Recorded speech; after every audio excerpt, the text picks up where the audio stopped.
Uma característica que nos distingue de todas as outras espécies é a nossa capacidade de conhecer. Você iniciou um dia a sua aventura pelos caminhos do conhecimento. Certamente tornou-se até especialista em alguma área do conhecimento. É muito bom. É muito bom você se sentir vivo conhecendo. Quanto mais eu conheço, mais vivo eu me sinto. Quanto mais eu quebro os grilhões da minha ignorância, maior acesso eu tenho às realidades, à possibilidade de refletir sobre tudo isso que me envolve. Deve ser muito triste você viver sem ter condições de decodificar o que lhe cerca. Atribuir um sentido, por exemplo, a um sofrimento, a um momento difícil.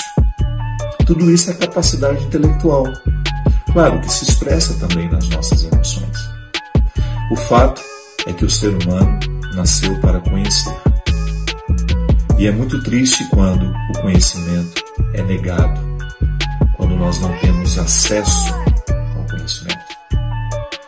Mas a humanidade inventou uma forma muito democrática de socializar o conhecimento, que não passa pela universidade, que não passa pela escola. Claro, no primeiro momento você precisa aprender a ler.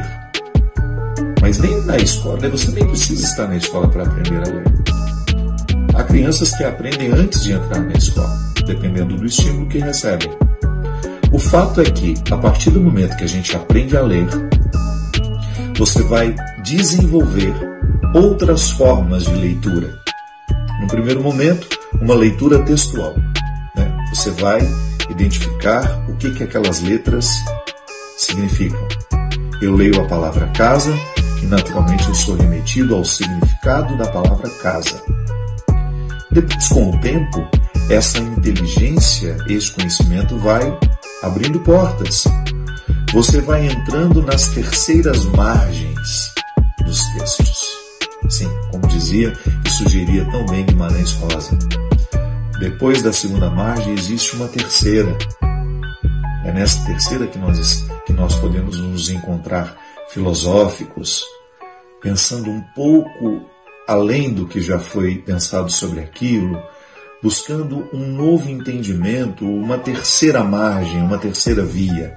É maravilhoso. Conhecer é sempre muito encantador. E aí você tem este entendimento que vai dilatando. No primeiro momento você lê ao pé da letra, depois você começa a entender que nem tudo pode ser lido ao pé da letra. Você vai abrindo caminhos dentro de si para as metáforas cumprirem os seus efeitos, não é? Você vai permitindo que a sua capacidade de ler e interpretar vá provocando mudanças na sua maneira de pensar o mundo, na sua maneira de se pensar. Sim, quantas pessoas foram curadas emocionalmente no momento em que modificaram a forma como pensavam aquela dor? É um movimento intelectual interferindo nas emoções. Nós podemos, filosoficamente, viver processos terapêuticos. Da mesma forma como a terapia, oferecida pela psicologia, é um entendimento intelectual que vai mexer nas emoções. Você desperta uma nova maneira de pensar, consequentemente você modifica a maneira de sentir, depois modifica a maneira de falar, de agir, ou vice-versa. Você também pode começar a modificação no momento em que você modifica a fala. Aquilo modifica o sentimento, modifica a ação, e por aí vai. O fato é que toda vez que nós tivermos a oportunidade de ter um livro nas mãos, você está tendo uma feliz oportunidade de crescer, de evoluir.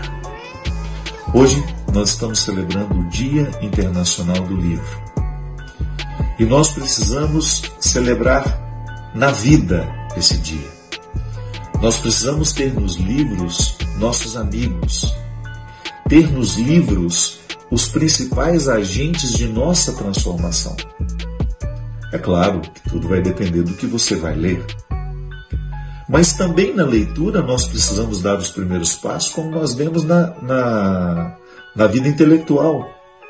Eu me lembro que a minha primeira fonte de leitura foi a coleção Vagalume, naquela época, eu sou mais velho que muitos de vocês, naquela época era a coleção infanto-juvenil que mais vendia nas livrarias e que também estavam nas bibliotecas.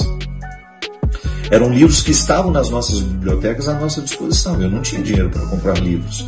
Eu ia à biblioteca municipal lá de Formiga e eu tinha lá 2, 3 livros por semana que eu fazia questão de ler. Depois da coleção Vagalume, eu fui para os romances mais complexos e hoje eu posso dizer que tenho os livros, como grandes companheiros na minha vida.